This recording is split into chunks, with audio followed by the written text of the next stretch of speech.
बिस्मिल्लाहिर्रहमानिर्रहीम नहमदुहु व नसल्ली अला रसूलिल करीम।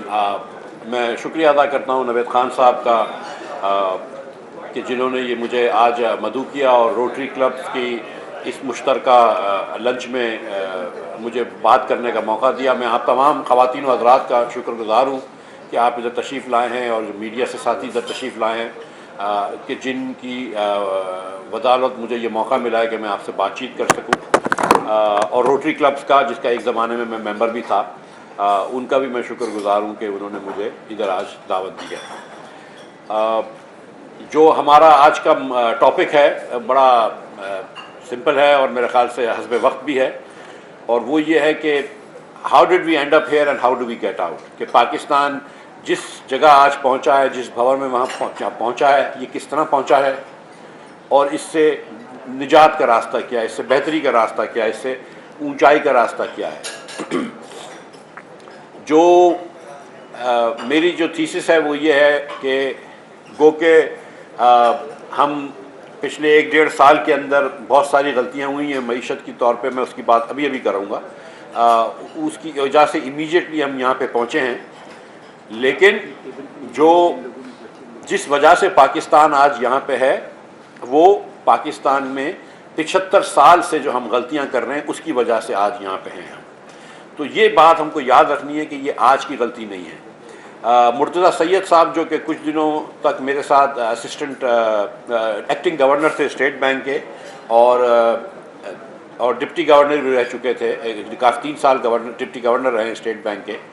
मैं ये जो पीछे लोग खड़े हुए हैं कैमरे के पीछे, जो हजरात खड़े, नॉट कैमरे मैन नहीं, उनके पीछे जो लोग स्टाफ खड़ा हुआ है, उनसे रिक्वेस्ट करूंगा कि थोड़ा सा छोटे आवाज़ से बात करें, मैं डिस्ट्रैक्ट हो जाता हूँ, शुक्रिया। जो मुर्तज़ा सैयद साहब ने अभी कुछ दिनों पहले एक मजमून लिखा था जिसमें इन्होंने कहा था कि 3 गलतियाँ हुई हैं जो हालिया क्राइसिस की वजह से।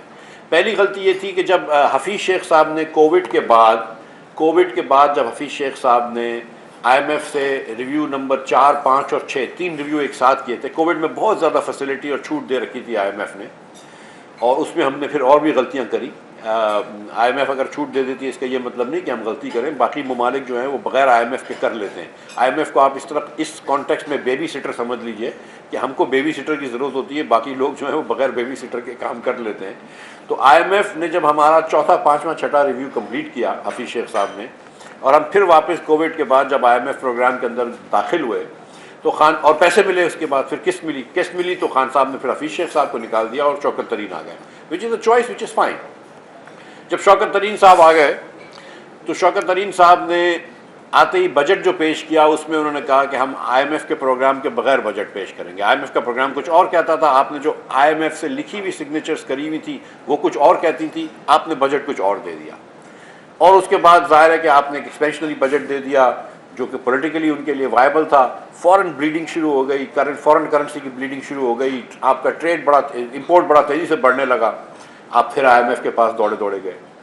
जुलाई, अगस्त और सितंबर के रिव्यू के बाद रिव्यू नहीं हो पा रहा था, आपने नवंबर में IMF से फिर एग्रीमेंट कर लिया और आपने उसके बाद मिनी बजट भी दे दिया।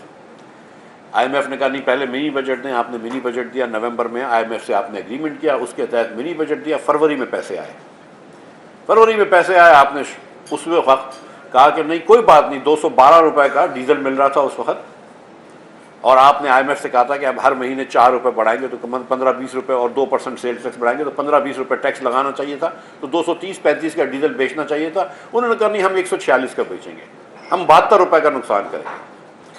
तो 72 रुपये का नुकसान शुरू कर दिया। 1 बिलियन लीटर बिकना शुरू हो गया तो 72 अरब रुपए का नुकसान हो गया, विच इज अप्रॉक्सीमेटली 2 गुना ज़्यादा है हुकूमत के चलाने के खर्चे से। तो 72 अरब रुपए का ये नुकसान। आपने कहा कि पेट्रोल कोई बात नहीं, 190 रुपए का हमारी कॉस्ट पड़ रही है, हम 150 का बेचेंगे। तो आपने वो IMF का माहिदा उसके पैसे आने के कुछ दिनों बाद आपने तोड़ दिया। ठीक है, आप IMF के माहिदा आपने तोड़ दिया, IMF आपको अगली किस्त नहीं देगा। लेकिन बहरहाल वो फरवरी और अब से अप्रैल जब ये इमरान खान साहब की हुकूमत गई, नो कॉन्फिडेंस के बाद हमारी हुकूमत आई, तो मैं हुकूमत आते ही दूसरे दिन, मैं 4 साल से ECL पे था खान साहब की वजह से, और जेल भी गया हूँ खान साहब की वजह से।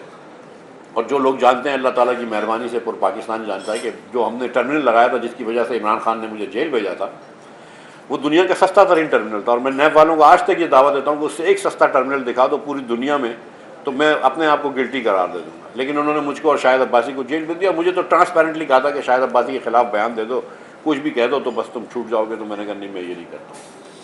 तो एनीवे, हम जब ECL से हटाऊँ मैं सेकंड डे, और उसके बाद मैं अमेरिका गया, IMF से बात की। उन्होंने कहा हम आपका बजट देख के अब बात करेंगे आपसे, और फिर उन्होंने कहा कि पेट्रोल महंगा करो, ये वगैरह वगैरह चीज़ें करी। मैंने तो कहा कि फ़ौरन पेट्रोल महंगा कर दो, लेकिन हुकूमत जो थी उसको बहुत इसके खिलाफ थी कि नहीं महंगा नहीं करो। मैंने कहा फिर वही गलती हम कर रहे हैं जो इमरान खान कर रहा है।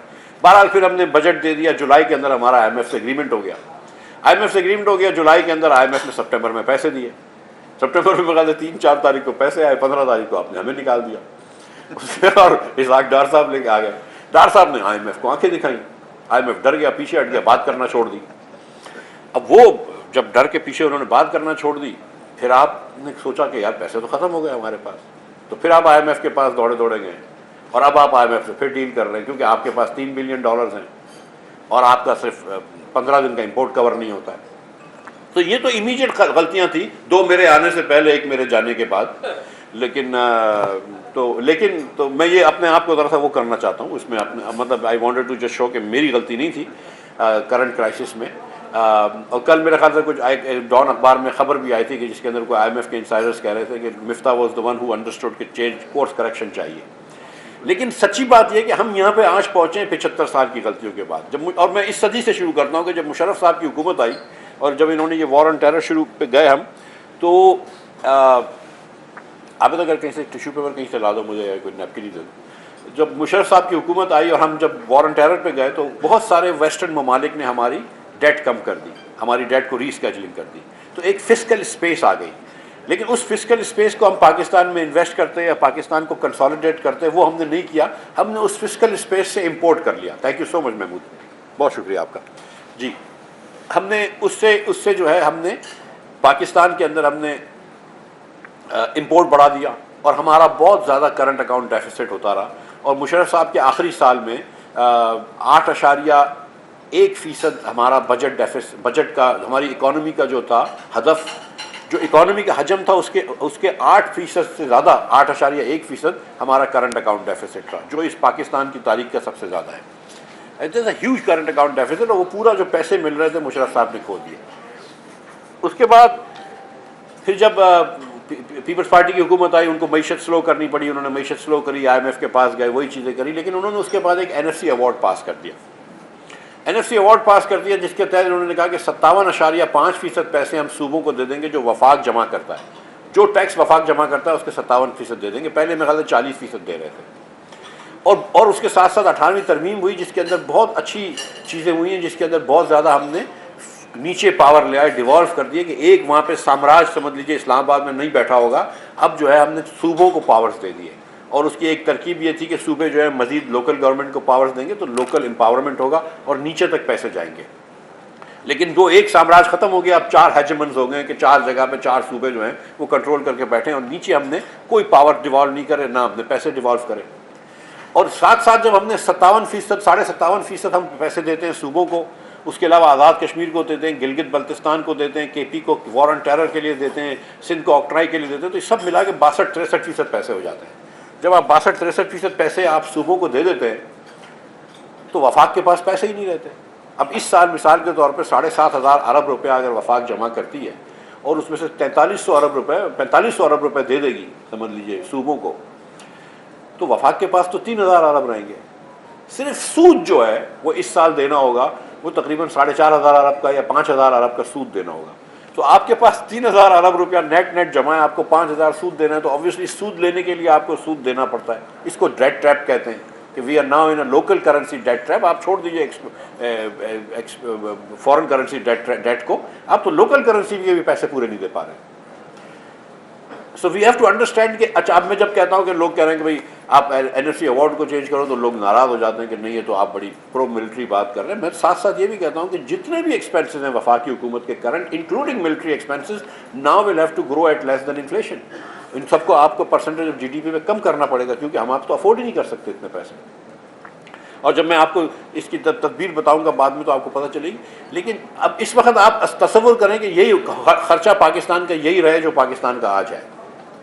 और अगले साल हम टैक्स को जीडीपी डबल कर लें, 15,000 अरब रुपया जमा कर लें। नॉट पॉसिबल, हो ही नहीं सकता, लेकिन समझ लीजिए कि हम कर लें। हम उसके बाद भी जब 9,000 रुपये सूबों को देंगे और 6,000 रुपये वफाक पे रहेंगे तो फिर भी 2,500-3,000 अरब रुपए का डेफिसिट होगा, तो हम फिर भी डेफिसिट में रहेंगे। So the only way to out of this is to do an NFC award review. और ये नहीं कि मैं सूबों के पैसे कम करूं, सूबों को बिल्कुल आप दें, आप बोलें कि आप अपने टैक्स जमा करें।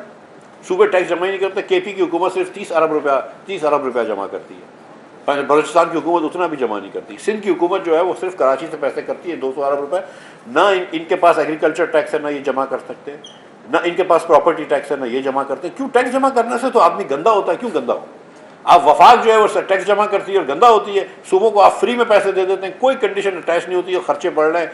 6 गुना खर्चे बढ़ गए सूबों के 2010 से, 500% इनकी पेरोल बढ़ गया है। तो कोई पूछे तो सही, 2,000 अरब रुपया हमसे ज़्यादा हम एजुकेशन पे खर्च करते हैं। सूबे 1,000 अरब रुपया तालीम पे खर्च करते हैं, 1,000 अरब रुपया तालीम पे खर्च करते हैं, which is twice the cost of running the federal government. और एवरेज और सिर्फ 1/4 ऑफ पाकिस्तानी बच्चे स्कूल जा सकते हैं, सिर्फ 1/4 ऑफ पाकिस्तानी बच्चे। और एवरेज में जो बच्चा है वो साइंस भी फेल कर रहा है और मैथ भी फेल कर रहा है। तो this is where it is कि आप अब आप दुनिया का बेस्ट इकोनॉमिस्ट आतिफ मियां को लगा दें, उस possibly the finest Pakistani economist Pakistan has produce, ठीक है। आसिम ख्वाजा को लगा दें, हार्वर्ड में इकोनॉमिस्ट है, पढ़ाता है कैनेडी स्कूल में। आसिम और आतिफ दोनों को लगा दें, कोई इकोनॉमिक पॉलिसी हमारी ऐसी नहीं बना सकते हम लोग कि जिसके अंदर अगर पाकिस्तानी एवरेज बच्चा मैथ और साइंस में फेल हो रहा हो कि पाकिस्तान आगे चले जाए। अगर आधा बच्चा पाकिस्तानी जो स्कूल जा सकता है वो स्कूल में नहीं जा रहा हो, तो कोई ऐसी पॉलिसी नहीं है कि जिसके तहत पाकिस्तान मैशत में आगे बढ़ सके, हो ही नहीं सकता। और उसके बाद एक और बात भी बताऊं, और ये स्टेटिस्टिक्स मैं देता हूं बार बार, अभी मैं कह रहा था इधर कि ये आप लोगों की गलती है, तो लोगों को बुरा लगा, लेकिन मैं फिर आपसे गुजारिश करता हूं कि आप लोग तो एलीट बैठे हुए हैं यहाँ पे, इस मुल्क के आधे तो यहाँ से, मैं 2 स्कूलों के बारे में बहुत बात करता हूँ, कराची ग्रामर स्कूल से जिससे आधे मुल्क के अमीर लोग और प्रोफेशनल आते हैं, या HSN कॉलेज से, तो जिससे आधी मुल्क की एक कभी कभी आधी सुप्रीम कोर्ट जो है वो HSN कॉलेज से आती है। एक स्कूल से अगर आधी सुप्रीम कोर्ट की जस्टिस आ रही है, आधी काबीना आ रही है, तो गलत नहीं लग रहा आपको?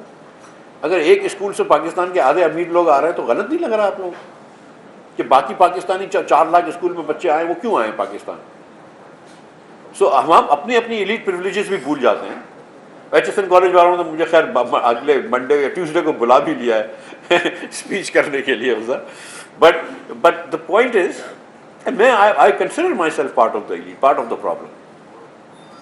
लेकिन अब हमको ये बात करनी होगी पाकिस्तान में कि पाकिस्तान एक एलीट कैप्चर्ड नहीं है, बल्कि एलीट के लिए रन सोसाइटी है। और इसलिए मैं आपको ये स्टेटिस्टिक्स देता हूँ just to make you feel uncomfortable कि 40% बच्चा पाकिस्तान में, 40.2% children in Pakistan are stunted. This is 2021 UNDP की रिपोर्ट है, आप लोग गूगल भी करिएगा इसको। 40.2% चिल्ड्रन इन पाकिस्तान, 40% बच्चे, यानी कि हर 10 में से 4 बच्चे जो हैं पाकिस्तान में वो स्टंटेड हैं। स्टंटेड क्या होता है ये भी मैं आपको डेफिनेशन दे देता हूँ कि जो बच्चा अपनी उम्र के हिसाब से जिसका हाइट कम हो, उम्र के हिसाब से हाइट कम हो, इसका मतलब है कि ओवर द ईयर उसको उतनी खुराक नहीं मिली तो उसकी बेचारे की हाइट ही नहीं बढ़ी, वो मेंटली भी कमज़ोर हो जाते हैं। ये 40% बच्चे स्टंटेड हो गए। इसके अलावा 17% बच्चे वेस्टेड हैं। वेस्टेड ये होता है कि उसकी हाइट के मुताबिक उसका वजन नहीं होता है। इसका मतलब ये कि पहले तो उसको ज़िंदगी में 5 साल की उम्र से कम बच्चों की बात करें कि पहले 3-4 साल तो उसको खुराक मिलती थी, पिछले साल जो है उसको खुराक नहीं मिली क्योंकि वालिदैन के ऊपर रिस्क रोज़गार का कुछ मसला आ गया होगा, तो पिछले साल उसको खुराक नहीं मिली। इस साल जो आपके सिंध और बलूचिस्तान में जो फ्लड्स आए हैं, आप देखिएगा कि सिंध और बलूचिस्तान में वेस्टिंग बढ़ जाएगी। तो 40% बच्चा आपका स्टंटेड है और उसके अलावा 17% बच्चा आपका वेस्टेड है। ये हम 57.9% पे आ गए हैं। इसके अलावा 26.8% बच्चा जो है वो मेल नरिश्ड है, उसको पूरा खाना नहीं मिलता। 86% पाकिस्तानी 87% पाकिस्तानी बच्चे जो हैं उनको उतना खुराक नहीं मिलती जितनी उनको मिलनी चाहिए, उनको उतना न्यूट्रिशन नहीं मिलता जितना मिलना चाहिए। अब मैं आपको अगला दावा कर रहा हूँ कि जिस बच्चे ने रात को खाना नहीं खाया हो ना, आप दुनिया का बेस्ट टीचर लगा दें, सुबह उसको आप पढ़ा नहीं सकते। अच्छा, क्यों होते हैं बच्चे स्टंटेड? 42% हमारी जो खवातीन हैं जचगी की उम्र की, between the ages of 15 and 49, उनकी आयरन डिफिशिएंसी है, थोड़ा सा गोश्त और खा लें, कुछ पालक शालक खा लें, कुछ गोली खा लें तो सही हो सकती है। जो खातून आयरन डिफिशिएंट होगी उसका बच्चा जो है वो कम वेट का पैदा होगा, बच्चा कम वेट का पैदा होगा तो वो ऑलरेडी स्टंटेड होने का उसका चांस बढ़ जाता है। सिंध के अंदर की स्टडी बता रहा हूँ कि जिस, और आई एम श्योर कि पूरे पाकिस्तान में अप्लाई करती है, कि जिस जिस जिस डिस्ट्रिक्ट में पानी गंदा होता है वहाँ पे स्टंटिंग ज़्यादा होती है। उसकी वजह यह कि जहाँ पानी गंदा होता है वहाँ पे बच्चों को डायरिया ज़्यादा होता है, और ये बच्चे इतने एच पे होते हैं कि एक मरतबा डायरिया हो जाए वो स्टंटिंग के उसमें गिर जाते हैं। सो ये हम 75 साल के बाद हमने इस कौम को भूख से आज़ाद नहीं किया, इस कौम को प्यास से आज़ाद नहीं किया, इस कौम को जहालत से आज़ाद नहीं किया। तो आज जो इकोनॉमिक क्राइसिस है ना वो तो हमारा क्राइसिस है, तो ये पाकिस्तान के 10% लोगों का क्राइसिस है कि जो गाड़ियां चलाते हैं और जिनको पेट्रोल महंगा लग रहा है, और जो मतलब घी और तेल इस्तेमाल करते हैं और जिनको घी और तेल महंगा लग रहा है और ये चीज़ें इस्तेमाल कर रहे हैं, ये तो हमारा क्राइसिस है। वो तो बेचारा जो सिंध के गांव में या बलूचिस्तान के गांव में या पंजाब के गांव में या केपी के गांव में जो बच्चा रह रहा है वो तो 75 साल से क्राइसिस में है। उसकी तो 75 साल, जिसकी 20,000 25,000 रुपए वालदान की इनकम हो, वो तो बेचारा वैसे ही कुछ नहीं कर सकता, वो तो वैसे ही गरीब। पहली मरतबा आप लोग भी गरीब हुए तो जरा आप लोगों को पेट में दर्द होने लगा है। सच्ची बात मैं आपको बता रहा हूँ, तभी फिर यू गाइस कॉल के यार मिफ्ता इस्माइल से बात सुनते हैं कि इसका हल क्या है। उनका तो हल करो जो 75 साल से वहां गुर्बत में बैठे हुए। सो एनीवे, सो मैं आपको ये बताना चाह रहा हूँ कि this is not one days policy, ये 75 साल से हमारी ये गलत पॉलिसी है जिसकी वजह से यहाँ पे है। मैं इसको आखिरी वो करके फिर मैं आपको सोल्यूशंस की तरफ आता हूँ। ये भी मैं लिख चुका हूँ बात, आप लोग अल्लाह ने चाहा तो पढ़ चुके होंगे कि पाकिस्तान में, हिंदुस्तान में इस साल में खास 150 अरब डॉलर का आईटी का एक्सपोर्ट होगा। हम 2 या 3 बिलियन डॉलर्स का आईटी का एक्सपोर्ट करेंगे। हालांकि हमारे बच्चे वो बड़ा अच्छा काम करते हैं उस पर इंडिपेंडेंटली, लेकिन वो स्ट्रक्चर्ड काम नहीं होता है। हमारा बच्चा जो एवरेज पे जो बेचारा काम कर रहा है ना, उसने सैलानी वेलफेयर ट्रस्ट से 3 महीने का डिप्लोमा लिया हुआ है। मैट्रिक इंटर जहाँ से भी उसने कर लिया, उसने 3 महीने का ये डिप्लोमा लिया और अब नौकरी कर रहा है, फ्रीलांसिंग कर रहा है, जो भी कर रहा है, तो वो उस हिसाब से पैसे कमा रहा है। हमने जब पाकिस्तान बनाया तो पहले 11 सालों में हमने 7 वज़ीर आज़म चेंज करे, गुलाम मोहम्मद साहब को, और उसके बाद बड़ा शौक था, हर रोज़ वज़ीर आज़म चेंज करते थे। और फिर हमारे वो प्लाइंट जुडिशरी होती थी जस्टिस मुनीर की, जिनकी रूह आज भी सुप्रीम कोर्ट में जिंदा है। जस्टिस मुनीर की जो रूह थी वो भी आज जिंदा, और जस्टिस मुनीर साहब को सही लगता था, चाहे वो अयूब खान मार्शल ले आए, सिकंदर मिर्ज़ा साहब ने मार्शल ले आए, या जो भी हुआ। तो हमने जब 7 वज़ीर आज़म 11 इस साल में चेंज किए, तो हिंदुस्तान ने पहले 10 सालों में 5 इंडियन इंस्टीट्यूट्स ऑफ टेक्नोलॉजी बनाए, which is one of the best under graduate education. Research अच्छी नहीं करते, लेकिन अंडर ग्रेजुएट एजुकेशन उससे अच्छा शायद दुनिया में कहीं नहीं होता है।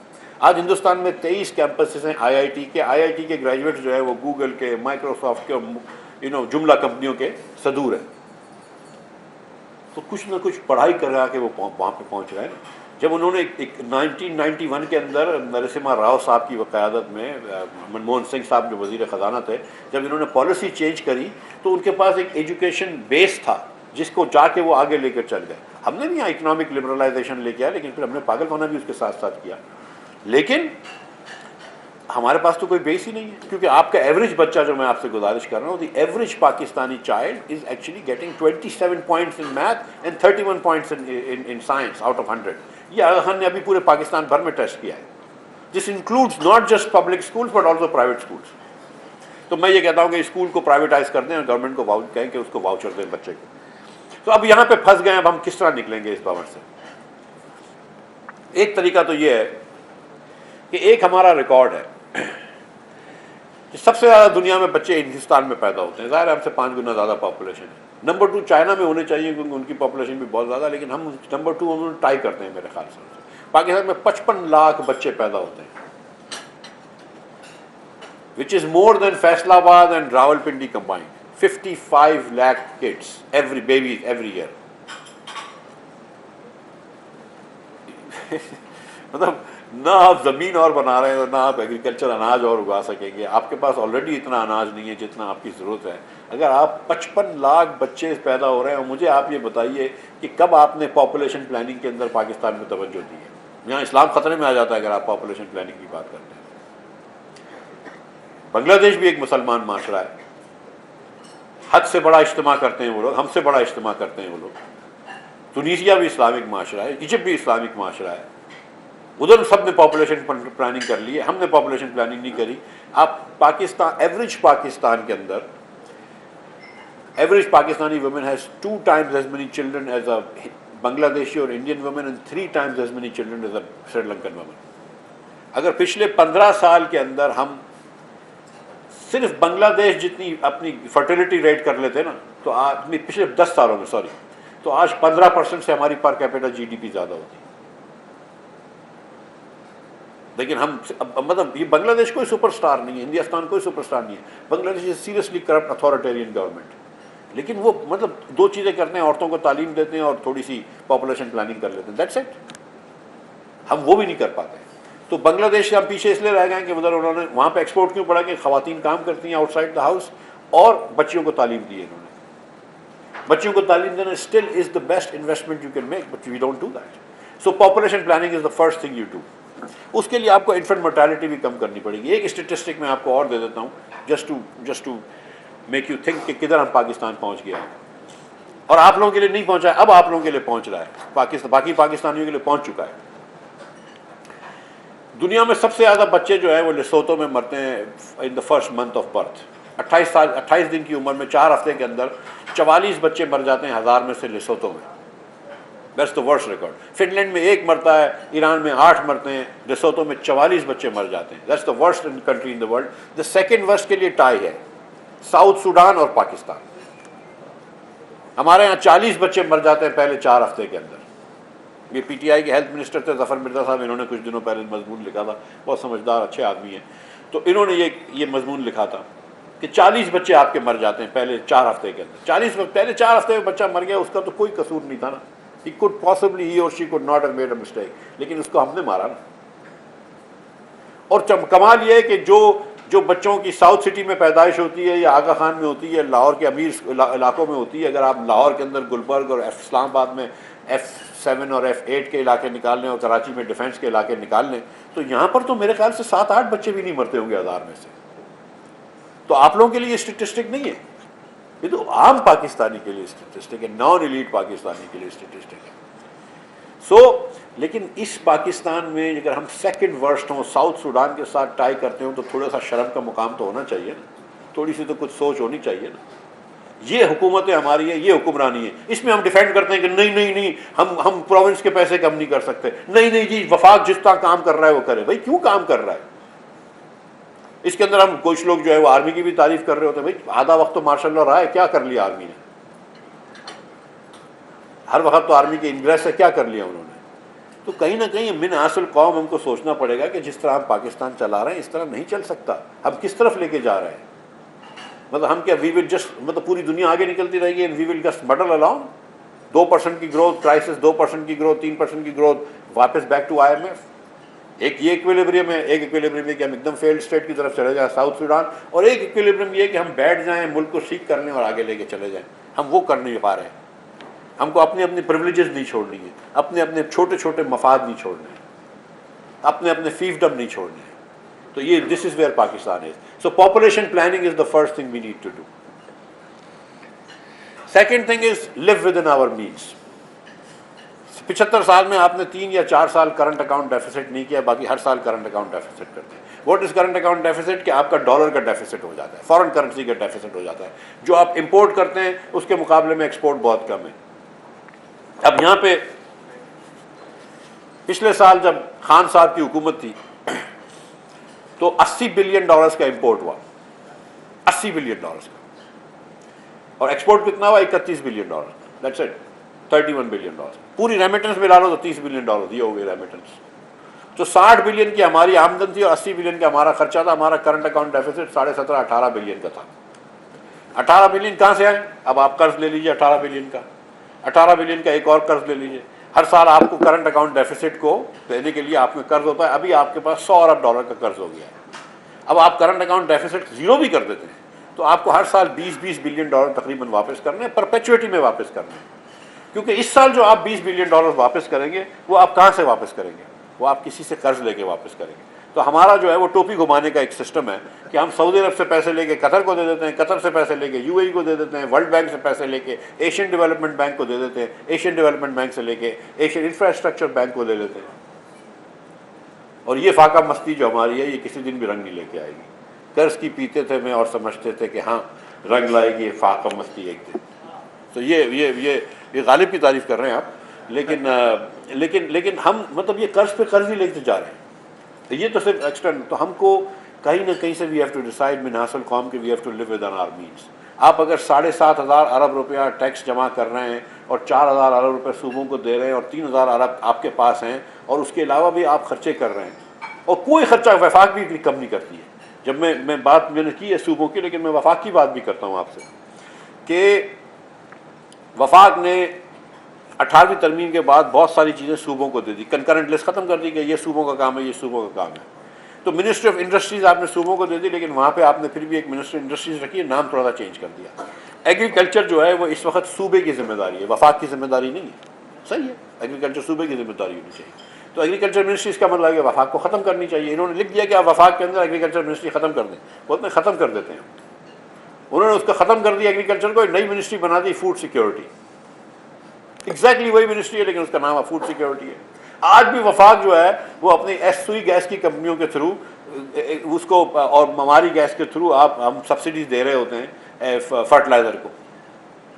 हम कहते हैं कि हमको फार्मर्स को सब्सिडी देनी है, लेकिन इत्तेफाक है कि फार्मर्स को सब्सिडी देने के लिए हमको फर्टिलाइजर कंपनीज को सब्सिडी देते हैं और फिर रिक्वेस्ट करते हैं कि यार तुम लोग पास ऑन कर देना। वो ज़रूर पास ऑन करते होंगे आई एम श्योर, लेकिन अगर आपको फार्मर्स को सब्सिडी देनी है so it doesn't take rocket science to understand कि डायरेक्ट फार्मर को दे दो यार, छोटे फार्मर को डायरेक्ट सब्सिडी दे दो। वही फर्टिलाइजर कंपनी को सस्ती गैस दे के क्यों देनी है। बहरहाल तो जितनी भी इंडस्ट्री मिनिस्ट्री गई हैं वफाक ने एक पोस्ट कम नहीं की। 18वीं तरमीम के बाद अगर सूबों ने पोस्टें बढ़ाई, जो कि बढ़ानी चाहिए क्योंकि उनको जिम्मेदारियां और मिली हैं, तो वफाक में कम होना चाहिए, वो एक पैसे का नहीं हुआ। सो ये बात भी है। So we don't live within our means. तो उसके लिए मैं समझता हूँ कि दो चीज़ें करनी ज़रूरी है कि एक्सपोर्ट को हमको 15% ऑफ GDP करना है ताकि थोड़े से फॉरेन करेंसी अर्न कर सकें, और एक हमारा टैक्स टू GDP भी 15% होना चाहिए। इतने बड़े कॉम्प्लिकेटेड मुल्क के अंदर, जिसके अंदर इतने आपकी सारे मसाइल हों, इतने आपकी चीज़ें हों, आप 9% ऑफ GDP, 10% या 11% ऑफ GDP टैक्स कलेक्ट करें, दैट्स नॉट इनफ। तो टैक्स बढ़ाना चाहिए। और ये मैंने जब टैक्स लगाया, सुपर टैक्स लगाया, डायरेक्ट टैक्सेस लगाए, तो लोगों के पेट में बहुत दर्द हुआ। अभी फिर इन्होंने वापस इनडायरेक्ट टैक्सेस पे गए। जब इमरान खान साहब की हुकूमत थी तो उसमें तो इनडायरेक्ट टैक्सेस ही बढ़ाए उन्होंने सिर्फ, और लेकिन टैक्स टू GDP कम कर दिया। बहरहाल जो दूसरी तो लिव विद इन, तीसरा जो मैं समझता हूँ कि बहुत ज़रूरी है वो है तालीम। अब इस पर मुझे बोलने की ज़रूरत नहीं है क्योंकि आप लोग तालीमी याफ्ता लोग हैं। आप ये समझते हैं कि बग़ैर तालीम के हम कम्पीट नहीं कर सकते। कोई इकनॉमिक पॉलिसी ऐसी इस पाकिस्तान में नहीं है कि जिसके तहत हम पाकिस्तान को अच्छा कर सकते हैं अगर हम पाकिस्तान में तालीम ना दें। चौथी चीज़ है एग्रीकल्चर। हम आज भी गंदम इंपोर्ट करते हैं, हम कपास इंपोर्ट करते हैं, चावल हम एक्सपोर्ट कर सकते हैं अल्लाह की मेहरबानी से। लेकिन अगर आप देखें कि गंदम के अंदर हमारा पर एकड़ ईल्ड जो है वो हिंदुस्तान से कम है, चीन से तो बहुत कम है, वर्ल्ड एवरेज से कम है। जबकि हम इतना गंदम पैदा करते हैं तो हमारे पास टेक्निकल एबिलिटीज़ होनी चाहिए, गंदम हम अच्छा कर सकते हैं लेकिन हम नहीं कर पाते। हम कपास में जब हम और हिंदुस्तान बराबर करते थे, 9 मिलियन बेल्स करते थे, तो उनका 9 बिलियन का एक्सपोर्ट था, हमारा भी टेक्सटाइल का 9 बिलियन का एक्सपोर्ट था। आज वो 36 बिलियन बेल्स बनाते हैं और उससे 40 बिलियन का एक्सपोर्ट कर लेते हैं। हम जो 20 बिलियन पे बड़ी मुश्किल से पहुँचे। और हमारी जो है जनरल ज़िया के ज़माने में जो कपास बनाते थे उससे भी कम कपास पैदा कर रहे हैं। आज इस साल शायद 5-5.5 मिलियन बेल्स होगी, तो हमको इंपोर्ट करनी पड़ रही कपास। इसका मतलब है कि जो एडवांटेज था पाकिस्तान में टेक्सटाइल का वो भी ख़त्म हो गया। तो कपास में भी हमारे पास जेनेटिकली मॉडिफाइड सीड्स भी नहीं है। अब हम हुकूमत इस बार शहबाज शरीफ की क़यादत में कुछ काम कर रही है लेकिन अभी तक नहीं है। तो एग्रीकल्चर के अंदर हमको अपनी प्रोडक्टिविटी बढ़ानी पड़ेगी, क्योंकि अगर आप 55 लाख बच्चे माशाल्लाह पैदा कर रहे हैं और 40 लाख लोगों से आपकी पॉपुलेशन बढ़ रही है, तो जब तक कि आप एग्रीकल्चर की ईल्ड्स नहीं बढ़ाएंगे आप लोगों को खिलाएंगे कहाँ से। आपका इतना बड़ी कोस्ट लाइन है, हमारी कोई मरीन इकॉनमी नहीं है, तो उसके ऊपर भी काम कर सकते हैं, एक्वा इकॉनमी के ऊपर भी। फिर मैं ये बात समझता हूँ कि लोकल गवर्नमेंट के एम्पावर ज़रूर करना चाहिए। ये जो पाकिस्तान में हुकूमत है वो मोनोपलीज होती है, और मोनोपलीज कभी भी अच्छा काम नहीं करती, दुनिया में देख लिया हमने। तो पाकिस्तान के अंदर जो एक थ्योरी थी, एक आदमी था, जल्दी मर गया बेचारा, 1950 की दिहाई में, शायद 60 की दिहाई में मर गया, चार्ल्स टीबो, इकोनॉमिस्ट था, पॉलिटिकल इकोनॉमिस्ट था, अमेरिकन पॉलिटिकल इकोनॉमिस्ट था। तो वो टीबो एक थ्योरी करता था कि people can vote with their feet. Pakistani sometimes when they move to Dubai और अमेरिका और Canada, they are voting with their feet, they are leaving this country. Competition economics के अंदर भी ये होता है कि अगर आप मोनोपोली होगी तो monopoly is no better than any government, but अगर कंपटीशन होता है, प्योर कंपटीशन होता है, तो फिर उसके बाद हुकूमतें, कंपनीज अच्छा चलती हैं। कंपनीज अच्छा इसलिए नहीं होती हैं कि वो प्रॉफिट नहीं करना चाहती, वो प्रॉफिट तो करना चाहती है, लेकिन वो प्रॉफिट की लालच में एक दूसरे से कंपटीशन में अच्छा प्रोडक्ट सर्व करती है।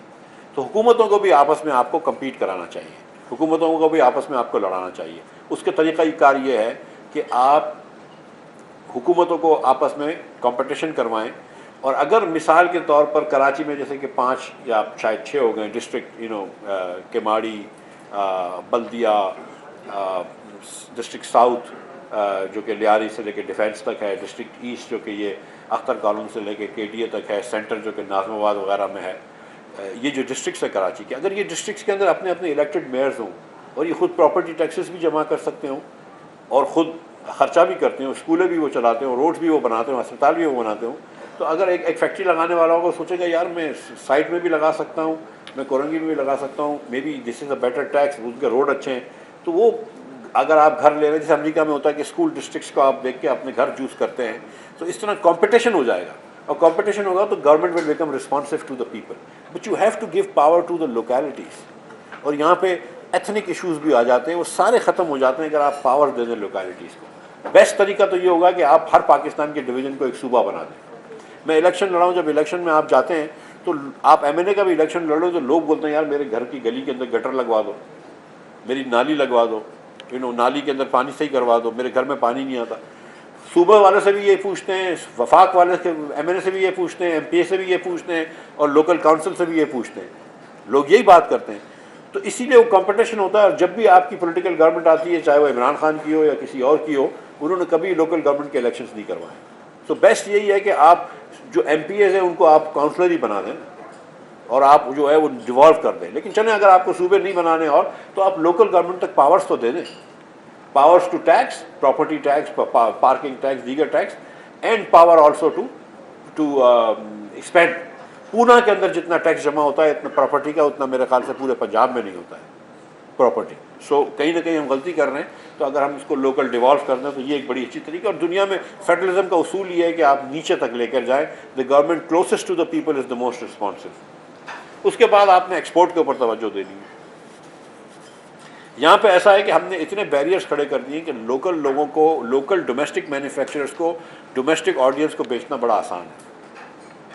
हम इतने टैक्स ले लेते हैं इंपोर्ट गुड्स के ऊपर कि अगर आप ये गिलास पाकिस्तान में बना रहे हैं तो आपके लिए बेहतर है कि पाकिस्तान में गिलास बेच दें, आप इंपोर्ट ना करें, क्यों इंपोर्ट, आप एक्सपोर्ट करने की कोशिश ना करें। इसके लिए हुकूमत को थोड़ा सा टैक्स लगाना पड़ेगा उन कंपनीज़ के ऊपर कि जो सिर्फ डोमेस्टिक बेचती हैं, कि यार अगर तुम 10-15% भी एक्सपोर्ट नहीं करोगे तो हम तुमको पीनलाइज करेंगे। And we can export, I am sure. लेकिन उसके लिए 1-2 चीज़ें और भी करनी पड़ेंगी। कंटिन्यूस आपको एनर्जी देनी पड़ेगी, सस्ती एनर्जी देनी पड़ेगी, वो चीज़ें करनी पड़ेगी। लेकिन आपको जो है वो एक्सपोर्ट के ऊपर तवज्जो देनी है। अगैन 15% ऑफ जीडीपी आपको एक्सपोर्ट लेके जाना है। एक जो आपको करना बहुत अब हद ज़रूरत है वो है प्राइवेटाइजेशन। ये मेरा 7th पिलर है कि प्राइवेटाइजेशन बहुत ज़रूरी है। मैं आपको अगेन एग्जांपल दे देता हूँ पीआईए का। पाकिस्तान में 5 एयरलाइनें हैं, 4 प्राइवेट सेक्टर की हैं और 5वीं पीआईए। और तकरीबन मैं आपको बता रहा हूँ कि बराबर सर्विस है। अगर आप जहाज़ में बैठे और नाम ना पढ़ रहे हो तो आपको पता भी नहीं चलेगा किस एयरलाइन में बैठे हो। खाना भी एक जैसा होता है, फेयर भी एक जैसा होता है, टाइमिंग भी एक जैसे होते हैं। सुबह 7 बजे जो है मेरे हर एयरलाइन की जो फ़्लाइट है वो कराची से इस्लामाबाद चलती है, मिसाल के तौर पर। वो जो 4 एयरलाइनें प्राइवेट हैं, एयर ब्लू, फ्लाई जिना, सरीन और एयर सियार, अगर वो नफ़ा करती हैं तो शायद 1-2 अरब रुपए, 4 अरब रुपए कमा लेती होंगी। तो उसमें से 40% हमको टैक्स में मिल जाएगा, 35% हमको टैक्स में मिल जाएगा। और नुकसान करती हैं तो हमारा कोई मसला नहीं है। PIA on the other hand इस साल 90 अरब रुपए का नुकसान करेगी, 90 अरब रुपए का नुकसान करेगी। इस पैसों में आप 3 आगा खान यूनिवर्सिटी हॉस्पिटल बना सकते हैं, एक फैसलाबाद में बना दें, एक लाड़काना में बना दें, एक पेशावर में बना दें, और ये हर साल नुकसान होता रहेगा। और मैं आपको एक और बात बताऊँ कि नुकसान बढ़ता रहेगा, कम नहीं होगा, क्योंकि अब लेगेसी कॉस्ट इतनी हो गई है। और इसके अलावा पीआईए जो है वो सिविल एविएशन को भी पैसे नहीं देती, पीएसओ को भी पैसे नहीं देती, लेकिन हम पीआईए को प्राइवेटाइज नहीं करते। पीआईए जो तनख्वाह देती है वो 20 अरब रुपए की तनख्वाह देती है, परमानेंट एम्प्लॉइज़ को शायद 18-17 अरब रुपए की तनख्वाह देती होगी। ये वी आर बेटर ऑफ के पीआईए को बंद कर दें और जितने लोग काम कर रहे हैं उनको बैठा के खिलाएं, लेकिन प्राइवेटाइज करते हैं तो ज़्यादा अच्छा है। इसी तरह स्टील मिल जो है वो 8-9-10 सालों से बंद रखी हुई है, लेकिन प्राइवेटाइज नहीं हुई अभी तक। हर साल महीने आप तनख्वाह दे रहे हैं, 10 साल से एक आदमी को आपने काम पे भी तकलीफ दी है, आप उसको तनख्वाह दे रहे हैं। 4-5 साल पहले तक तो आप ओवर टाइम भी दे रहे थे उसका, फिर आपको समझ में कि यार मिल बंद है तो शायद ओवर टाइम की जरूरत नहीं है। तो इसी तरह आपकी ये जो जितनी भी आपकी डिस्ट्रीब्यूशन कंपनीज हैं, लेस्को, पेस्को, टेस्को, सारे नाम हैं, गैस की कंपनी है। गैस की कंपनी जो हमारी सुई गैस की कंपनी है, 20% गैस जो है वो हवा में उड़ जाती है, इसको कहते हैं यूएफजी, अनअकाउंटेड फॉर गैस। ये पता नहीं है कि उड़ गई है, चोरी हो गई है, we don't know, we just call it UFG, unaccounted for gas. 20%, about $300 million की गैस। जितने अच्छे प्रोफेशनल आप लगा सकते हैं लगा लिए, हर हुकूमत ने लगा के देख ली, ठीक है। मतलब जो आप लोग में से जो इमरान खान के शहदाई हैं वो तो समझते होंगे कि इमरान आता तो सब अच्छा हो जाता है, 4 साल इमरान आया अच्छा हुआ। सो ये मैं एक सवाल तो बनता है ना। इमरान की बातें इमरान खान की बहुत अच्छी होती है, वो बोलता है करप्शन नहीं होनी चाहिए, फिर उस्मान बुजदार निकल आता है, बोलता है करप्शन नहीं होनी चाहिए, फिर फराह गोगी निकल आती है, बेगम साहिबा निकल आती है, लेकिन बात तो सही है, करप्शन नहीं होनी चाहिए। बोलता कॉम्पिटेंट होने चाहिए लोग, फिर उस्मान बुजदार का एग्जाम्पल आता है, महमूद खान का एग्जाम्पल आता है, मुराद सईद का एग्जाम्पल आता है। सो द थिंग इज के मतलब हमने सब कुछ सभी देख लिए, माशाल्लाह भी आपने देख लिए हैं, आपने हाइब्रिड भी देख लिया, हाइब्रिड लाइट भी देख लिया, जरदारी साहब को भी देख लिया, खान साहब को भी देख लिया, नवाज शरीफ को भी देख लिया, लेकिन हिंदुस्तान और बांग्लादेश हमसे आगे हैं।